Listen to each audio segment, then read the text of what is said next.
All praises to the Most High, Yahweh Bashem and Hawashai, Bahashem Raha Kodash. Double honors to the elder apostles and elder bishops of Great Millstone who rule well. Peace and salutations to the hopeful elect, scattered throughout the four corners of the earth, laboring in his truth in all sincerity. 2nd Esdras 8 and 50. For many great miseries shall be done to them, that in the latter time shall dwell in the world, because they have walked in great pride.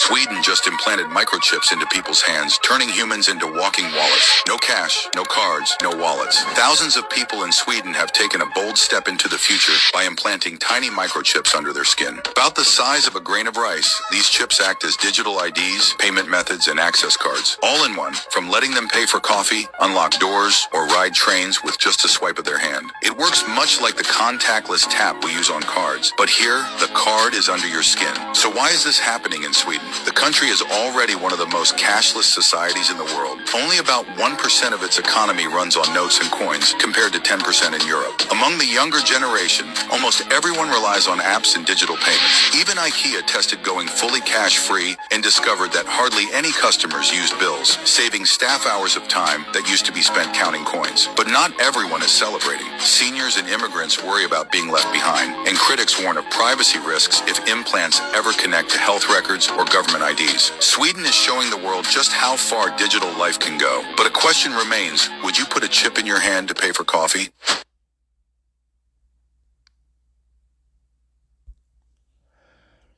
So that was just a quick video letting the naysayers, scoffers, or mockers know that even through all of this scoffing and mocking, biblical prophecy is moving forward with or without their approval. So with that being said, I want to get into an article here, and this is from jhsgo.org. That's jhsgo.org. And this article was published on November 6th, 2025, just a little more than 2 months ago. The article title is Biohacking and Chip Implantation in the Human Hand, an introduction. So I'm not going to read the entire article. I do have some notes in front of me, just some key points I want to skip down to. And we'll start here in the keyword section.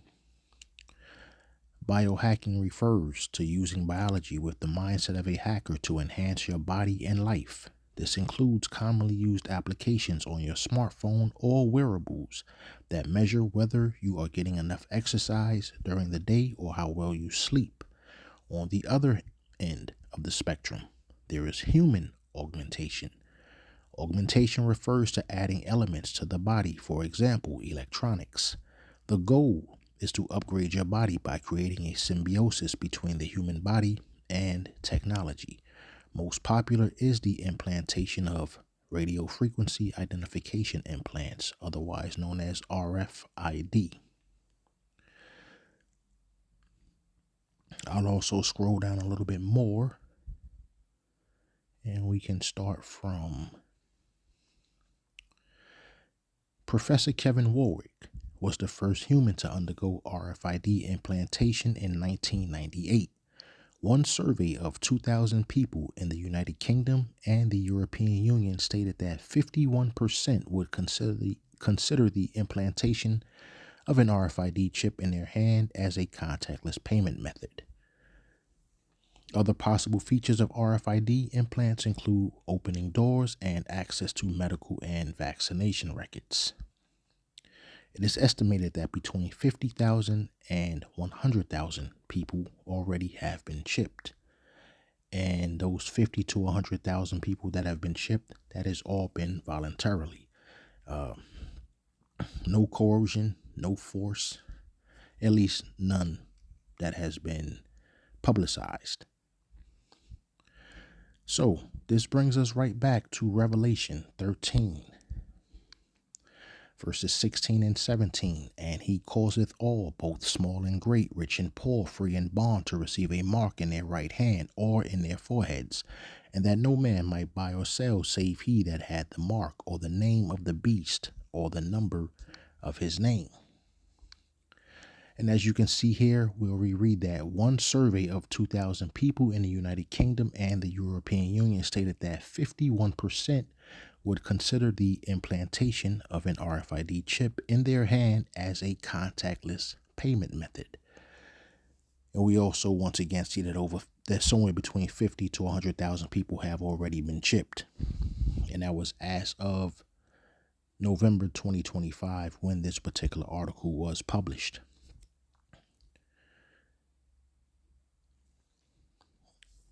And like I said at the beginning of this, biblical prophecy is going to play out, whether the naysayers give their approval or not, whether they believe it or not, it's not going to stop prophecy from moving forward. And, so this goes to show how no matter how much proof, no matter how much evidence you keep putting in front of people, we are a stiff-necked people and have a tendency to not like correction or to admit when we are wrong. And so, but this particular prophecy here is going to separate the elect from the non-elect, so to speak. So, 2,000 people were surveyed, and 51%, that's more than half, would actually consider the implantation of an RFID chip in their hand as a form of contactless payment. They would be okay with that. So that was a relatively small sample size, just 2,000 people. But once again, it is significant that more than half of those 2,000 people would accept this without any argument, without any resistance. So with that being said, let's scroll down a little bit here to implant types and locations. There are two main types of chips that are implanted. The first type is a small tube-shaped glass cylinder that can be injected into the subcutaneous tissue using a preload syringe. The second type is a larger flat rectangular implant that requires a more extensive incision to place the implant. So if we scroll down here just a little, we'll see those two different RFID chips that were just described. Figure 1 is the X series. Figure 2 is the flex line. I'll enlarge these here. That is the one that we've probably been the most familiarized with.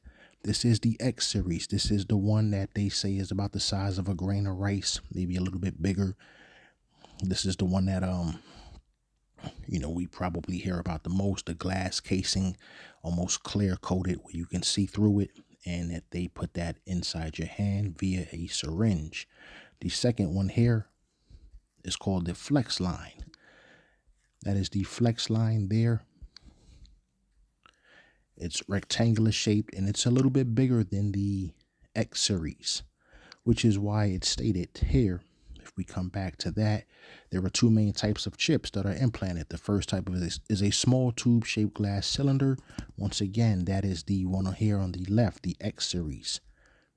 And the second type is a larger flat rectangular implant that requires a more extensive incision to place the implant.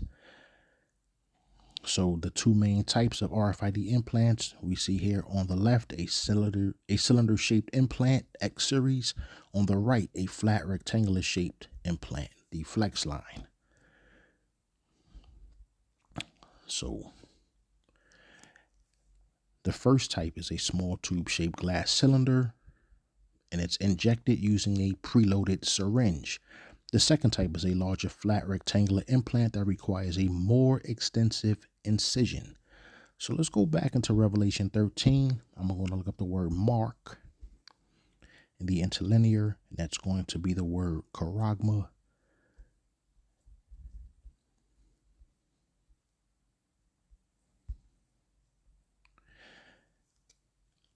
A stamp, an imprinted mark of the mark stamped on the forehead or the right hand as the badge, or the right hand as the badge of the followers of the Antichrist. The mark branded upon horses, thing carved, sculpture, graven work of idolatrous images. Strong's definition: charagma, a scratch or etching i.e., stamp, parentheses, as a badge of servitude or sculptured figure, statue, graven mark. So let's look back at these words here: a scratch or etching. And we see here, going back to the article, it states that the first one, the X series, would be injected using a preloaded syringe. The second type is a larger flat rectangular implant that requires a more extensive incision. So, just wanted to gain some clarity. Yes, a scratch is considered a synonym for incision, particularly in contexts involving a surface mark, score, or shallow cut. Etching is closely related and appears in lists of synonyms for scratch or incise, to make an incision, as it refers to cutting or carving a design into a surface. I'm not going to read any further. I'll read just a little bit. Here is how they relate to incision based on context. Scratch / etch, surface level. These usually refer to a shallow line, marking, or score in a material. Incision, depth level. While sometimes used interchangeably with a scratch, an incision often implies a deeper, more deliberate cut, especially in medical contexts, a cut made in the body during surgery. And yeah, just like it says here, an incision is often implies a deeper, more deliberate cut. So when we come back here to that particular article, and we do see that the larger flex line RFID, it does require a more extensive incision to place the RFID chip into the hand or forehead.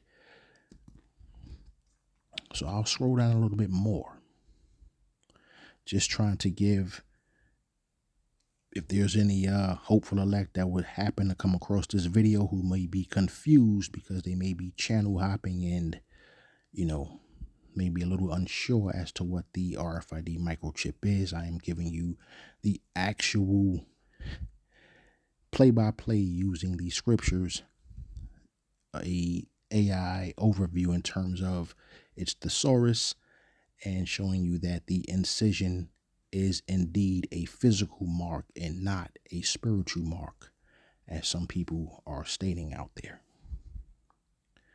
And we can see there the actual x-ray of a hand with the charagma inside of it. I'll scroll down here to the infections. And I'll just start from where it says, similar to other medical devices, the implantation of an RFID chip carries the risk of a foreign body-related infection. A variety of microorganisms may be involved as pathogens, of which staph or Staphylococcus aureus is the most frequent. So let's go into Staphylococcus aureus.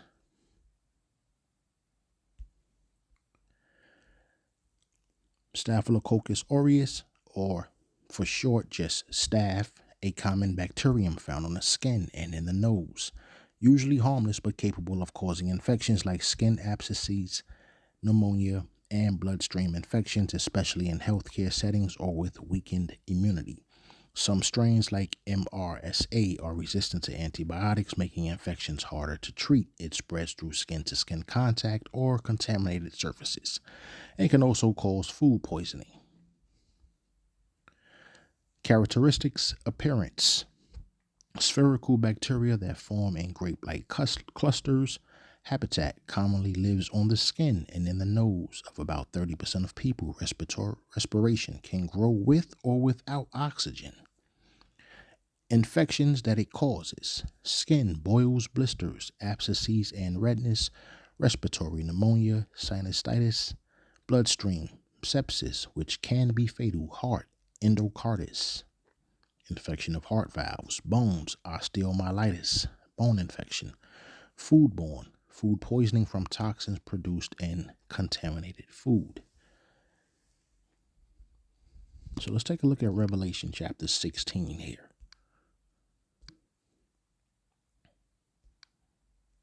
And I'll read verses 1 and 2. Then I heard a mighty voice from the temple say to the seven angels, go your ways, and pour out on the earth the seven bowls containing Yahweh's wrath. So the first angel left the temple and poured out his bowl on the earth, and horrible malignant sores broke out on everyone who had the mark of the beast and who worshipped his statue. So this should be clear as day here that this is indeed a physical mark. This is a physical mark that would have to be injected into your skin. One of two types of RFID chips, which was shown earlier, would be injected either in your hand or in your forehead. And as we can see here, they would lead to actual cancers, some type of cancer on the skin, or some type of growth on the skin, which is what we also just read in the particular article that I'm referencing here, which is once again jhsgo.org.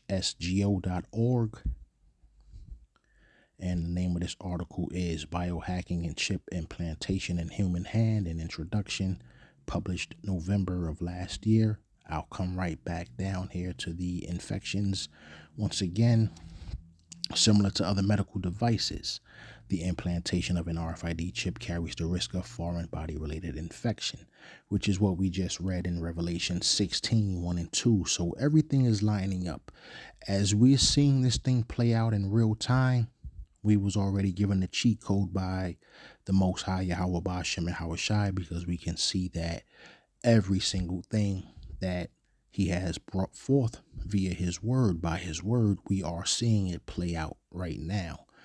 So I'll scroll down to the last section here that I'm going to use. And this was the conclusion. In conclusion, radio frequency identification technology makes our life more convenient. It allows contactless opening of doors and cars, payment, computer login, and storing all necessary personal and medical information. Implantation of this technology makes it permanently available for its carrier.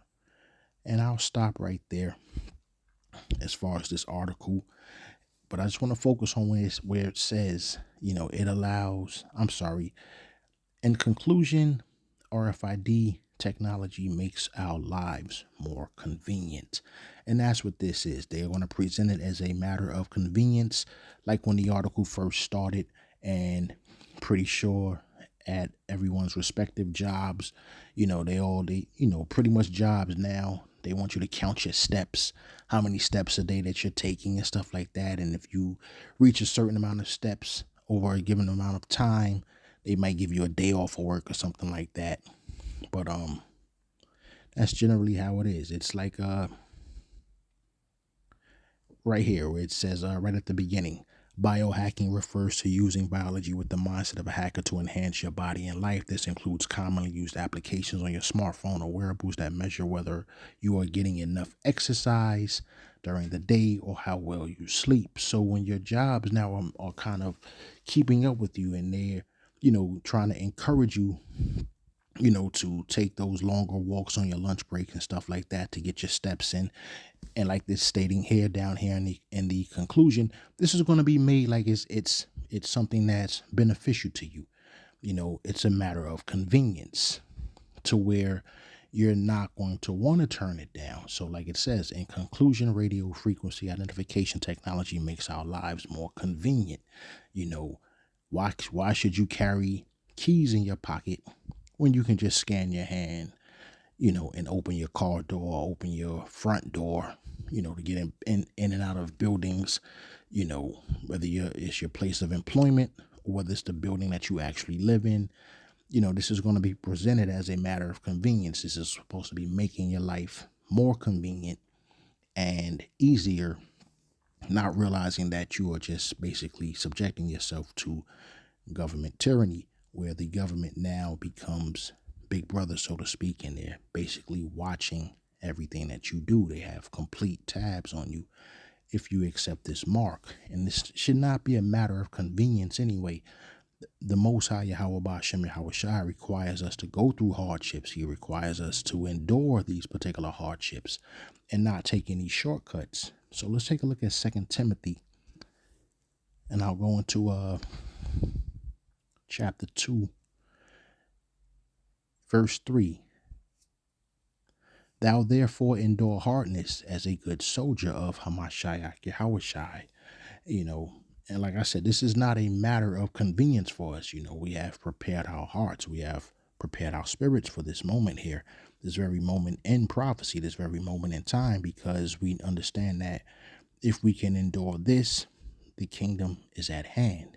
And that is what we are striving for here. We are looking to usher in the kingdom, but in order to do so, we have to be good soldiers of Hamashiach Yahushai, and we have to remain patient. We have to remain steadfast, and we have to be willing to endure these particular hardships that we are going through. And it's not a matter of convenience. We're not looking, to be able to buy and sell in a society where that requires us to receive this particular mark here. This is not going to be a matter of convenience for us.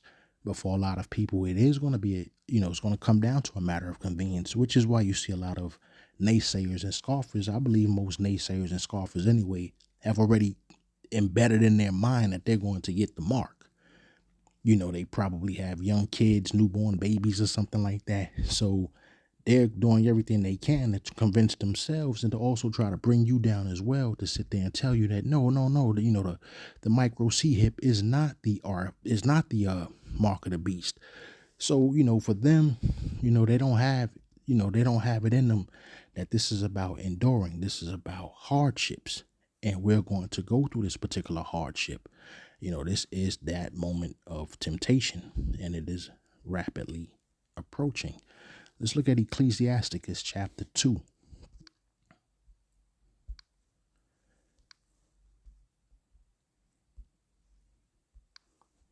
Now start at verse 5.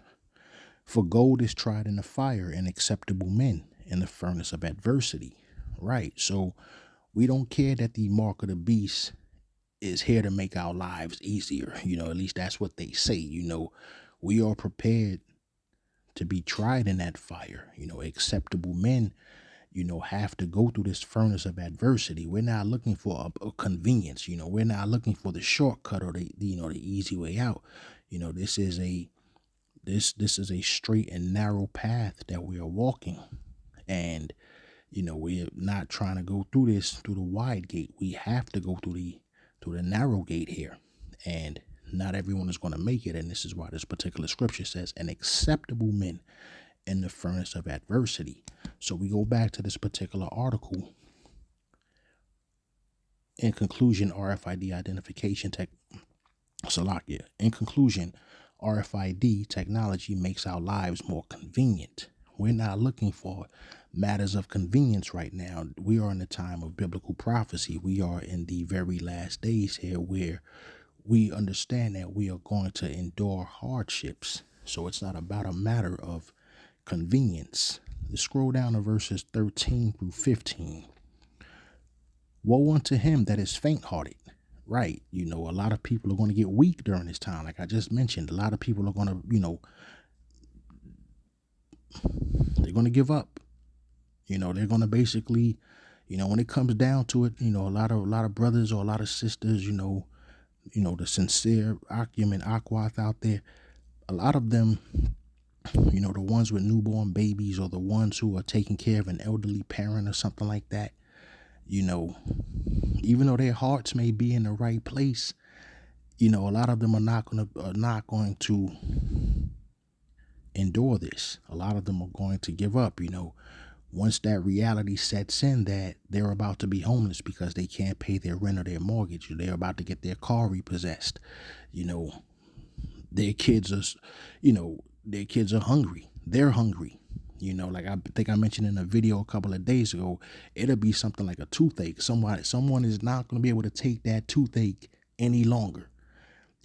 It's going to be something like a backache. Somebody ain't going to be able to take that, that backache any longer before they finally, give in and say, hey, I need to get this treated. I need to get this looked at. And that's when they're going to succumb to the mark, that hour of temptation, instead of enduring that hardship and being patient. So woe unto him that is faint-hearted, for he believeth not, therefore shall he not be defended. Woe unto you that have lost patience, and what will you do when Yahweh Bashem Yahweh Shai shall visit you? They that fear Yahweh Bashem and Hawashai will not disobey his word, and they that love him will keep his ways. And we do understand that, that word that is Hamashiach Yahushai as per John 1 and 1. I'll look at that real fast. I had that lined up when I saw that. John 1 and 1. In the beginning was the word, and the word was with power, and the word was power. And we also saw that in Revelation 19 and 13. He wore a robe dipped in blood, and his title was the word of power, or the word of Yahweh.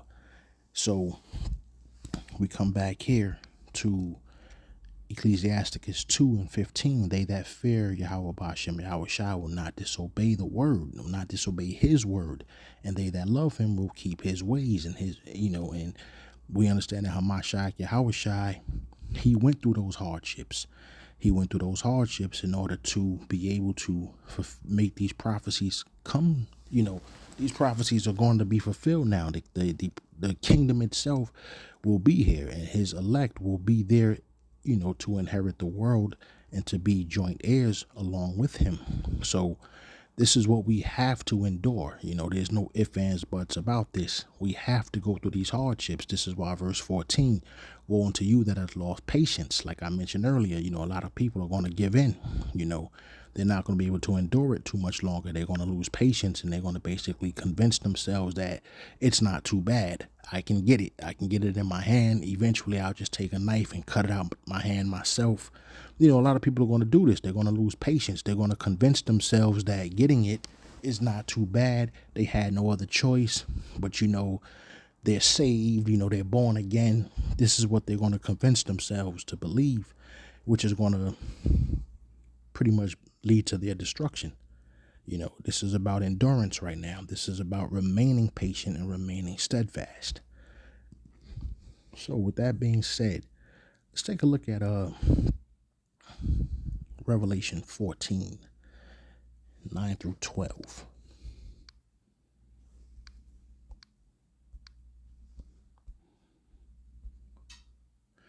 Doom for worshippers of the beast. And I'll read this in the NLT. Then a third angel followed them, shouting, anyone who worships the beast and his statue, or who accepts his mark on the forehead or in their hand, must drink of the wine of Yahweh Bashem and Yahweh Shai's anger. It has been poured full strength into Yahweh's cup of wrath, and they will be tormented with fire and burning sulfur in the presence of the holy angels and the Lamb. The smoke of their torment will rise forever and ever, and they will have no relief day or night, for they have worshipped the beast and his statue, and have accepted the mark of his name.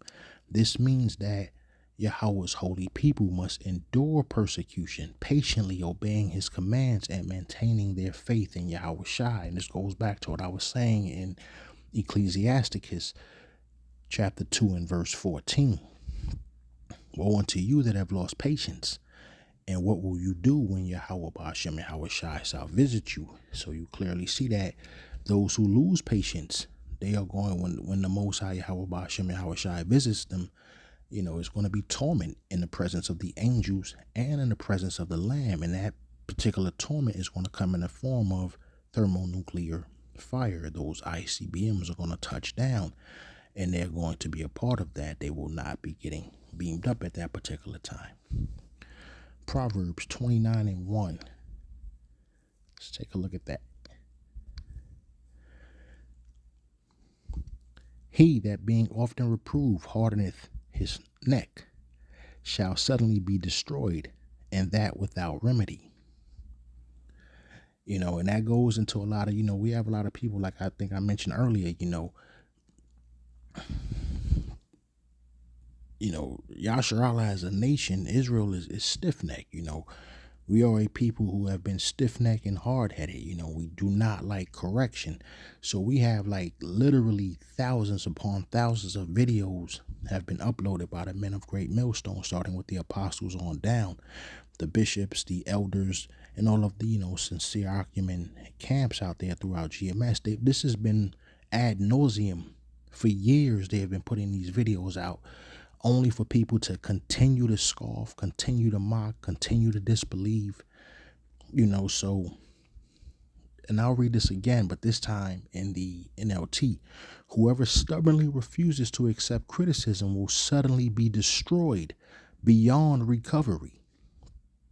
So it just goes to show you that, if various camps are going off and they're being corrected and they still refuse to accept the fact that they are wrong